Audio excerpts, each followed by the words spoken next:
Well, it would have been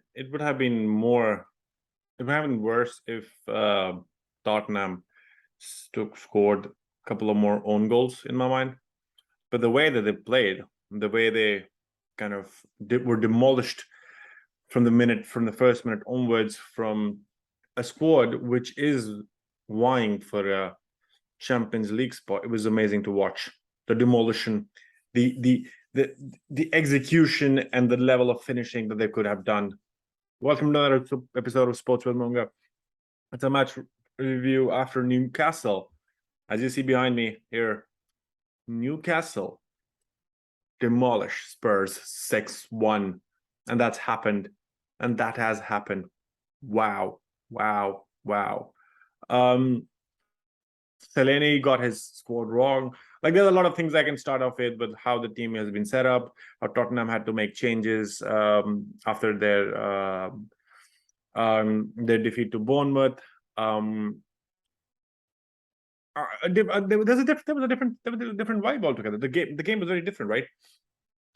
So Fellaini had to make some couple of choices after Tottenham lost to. They made one change after they lost to Bournemouth, which was basically Sarr, a 20-year-old Sarr. For him, is going to be made the scapegoat of this whole debacle. But then the squad selection, in my mind, was completely wrong. And let's walk through that. Sarr slots into the backline to replace Longley, who drops on the bench. Davies returns to the bench for the visitors. Newcastle makes one change to their side after the defeat at the hands of Villa last week. Longstaff comes back into the side after missing out due to illness last week.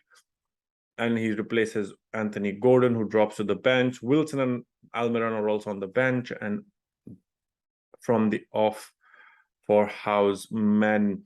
Tottenham, this is how they set up: 3-4-3, Hugo Lloris, Christian Romero, Eric Dyer, Pape Sarr, Pedro Porro, Oliver Skip, Højbjerg, Perisic, Kulusevski, Harry Kane, and Son Heung-min. Newcastle, Nick Pope, Kieran Trippier, Fabian Shaw, Sven Botman, Dan Burn, Sean Longstaff, Bruno Guimaraes, Joe Willock, Murphy, Alexander Isak, and Joelinton. So the minute I saw that, I kind of had a feeling that this is going to go really bad for Spurs, to be very honest. Because you can't play a three-man defense when you've not played a three-man defense the whole league. You've played a five-man or four-man defense, and you've tried to push from the back and go ahead and attack. But then you are playing against a team at their home ground where they're just dominant. They just don't give you space. Newcastle United, they're in the form that they're in. Isak, the form that Joelinton is in. Almiron, who's on the bench. Wilson, who's on the bench. Guimaraes, the way he's moving the ball and the way they're trying to get it just becomes very imperative for me to kind of feel that why was the selection made, and that was shown immediately. We didn't have to wait for like more than, I think, 2 minutes. So because the first goal and the match starts, and the first goal is scored by Murphy after Pepe saves something. Pepe saves, and then it falls on the feet of Murphy, who just kind of slots it in. Perisic was sleeping, and that's it. The first, second, in 2 minutes it's 1-0. In 6 minutes it's 2-0. Joelinton. I don't know what Pedro Porro is doing. He's like sleeping. He doesn't even look for a defender, and he's just gone. And Romero just leaves it because he feels like there is nobody coming. He's not heard any call or something. And it comes too late. And a beautiful ball on the top, and Joelinton, beautiful touch across the goal. Dummies Lloris and slots it in. It's beautiful. The goal was beautiful to watch. But if I was a defender there, I would be crying. I'd be literally, if I was a Spurs defender at that time, I would be crying. But it's not done. So it's 2-0, 6 minutes. And Murphy again gets the goal, and he gets a beautiful. He's like, nobody wants to challenge him. Sarr doesn't. Pape Sarr doesn't want to close on him, and he has time and he has space, and he sees the goal. He goes for it. Murphy goes for the goal, and it's a beautiful. He's like surprised himself. The celebration tells you everything how he felt about that strike. But then you already know that the game is kind of done, right? You feel that it's 3-0. There is no way the Spurs is coming back. But then you feel that, okay, because this team is completely gone and feels miserable right now, how long will this continue? And where will this stop? Or like, how will this stop? And that's kind of the question, right? That's kind of the question for everybody. Like, how do you feel, and how does this this debacle kind of stop? But then it's 3-0 at the end of 9 minutes. That's kind of amazing, right? 9th minute, the third goal is scored, and a beautiful then goal. Isak gets the goal. Beautiful goal. I really like that one.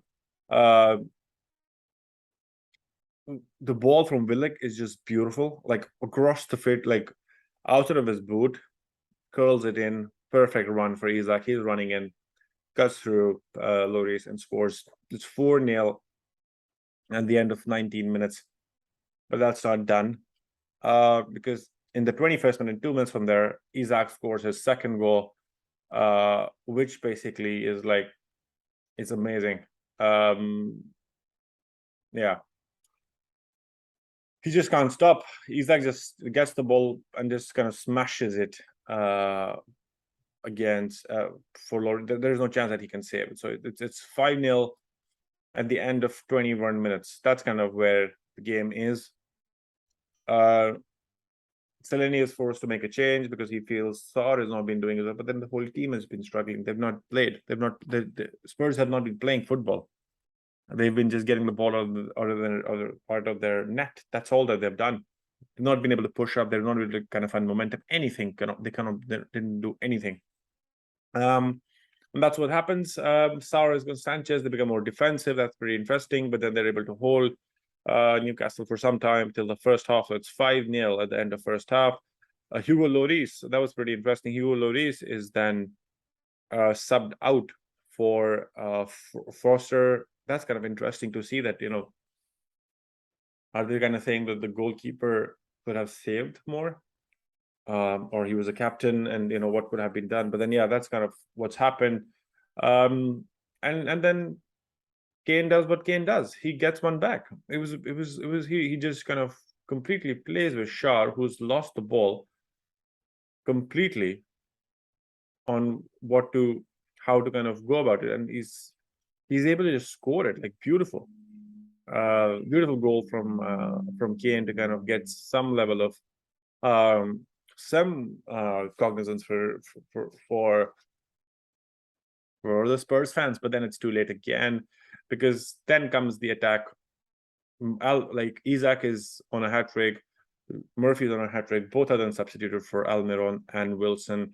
And within this first 69 minutes, at the 69th second of Wilson being on the pitch, and in the 69th minute, Wilson scores a goal. Almiron tries to push the ball, it deflects and falls perfectly on the feet of Wilson, who reacts before any Spurs defender at this time, Davies, and just slots it in. It's 6-1, and then it's almost game over. There's no way that of course the fact that Newcastle is trying to kind of get good shots, but then they make changes as well. Anthony Gordon is brought on for Bruno Guimaraes. Trippier is substituted for Manculo. Kulusevski for Danjuma for Spurs, and Lascelles comes in for Shar. Danjuma, I would say Anthony, and then Newcastle wants to score more because they have the momentum, and Spurs have completely given up. They're not kind of attacking, so they're just holding on to this lead. They're like 6-1. This is disgraceful enough. Let's kind of hold on to it, and that's how it's ended. But then this means a lot. Spurs are completely in tatters. Okay, they don't have a manager. I don't know who will come as a manager for Spurs. They can't have a big name. That's clear. I'm guessing they're going to go for a championship manager now. Their football director is resigned because he can't, like Patrici, he can't be associated with football after his Juventus ban was denied by the court. So his Spurs are in tatters right now. But on the other hand of the prism, Newcastle United show their intent after the ownership was changed in January last year. they've shown that they can kind of come back. Like they were fighting relegation, they're fighting for top 4. Huge 18 months. It's not even been 18 months. It's a huge 16 months already in for the new ownership. And then you can see the change. You can see the desire that this club now has, and they believe and they can actually do it. And Newcastle take a huge stride towards securing a Champions League football with an outstanding performance to defeat Tottenham 6-1 at St. James Park. The Magpies did the damage in an incredible 21-minute spell, as I've explained in the first half, scoring 5 goals. 5 goals. That was amazing. 5. And Jacob Murphy got his side on his other way, converting a rebound from Joelinton, notched the second. Murphy scored a stunner from distance to notch Newcastle's third within 9 minutes. Alexander Isak found the net twice in 2 minutes to pour. Then the agony for the visitors. Harry Kane got a goal back early in the second half, but Callum Wilson restored the 5-goal advantage with his first touch to ensure Magpies ended the game on a high note. Both teams are back in action on Thursday in the Premier League. Newcastle would face struggling Everton on the road, while Tottenham will host Manchester United. What does this mean for the table? Newcastle United, 31 games played, 59 points.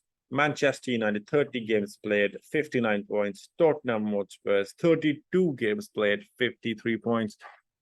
Top 4 looks at a distance for Tottenham Hotspurs. And the form that they're in and the way they played today is completely different to how we thought about when the season started with Conte and the players, how they were ticking the game that they were playing. But they just looked in shambles. The defense was in tatters. They didn't know what they were doing. The midfield was in complete gap. Having overload of Pedro Porro and Perisic on the wings, that just left too many gaps in the back for Spurs. Newcastle did a perfect job to kind of execute that win. But then a tough summer, I would say, for all Spurs fans. A tough summer for definitely Daniel Levy, and more interesting summer for Newcastle, who can now look at Champions League and see the players that they can get. Let me know in the comment section below, what do you think about this game? Where do you think this leaves Spurs as your Spurs fan? And Newcastle, like the belief at St. James Park was amazing to watch. The way everybody kind of was backing the players, the manager, the ownership now. You can see the benefits. I think Manchester United should learn from that and feel if they had better owners, they could have done something similar with the players that they could have, and we could have been in a lot of competitions. But that's something else for us to ponder upon. But then let me know in the comments section what do you think. Do like this video, do share, and do subscribe to the channel. Catch us on Instagram as with Sports with Monga, and catch you in the next one.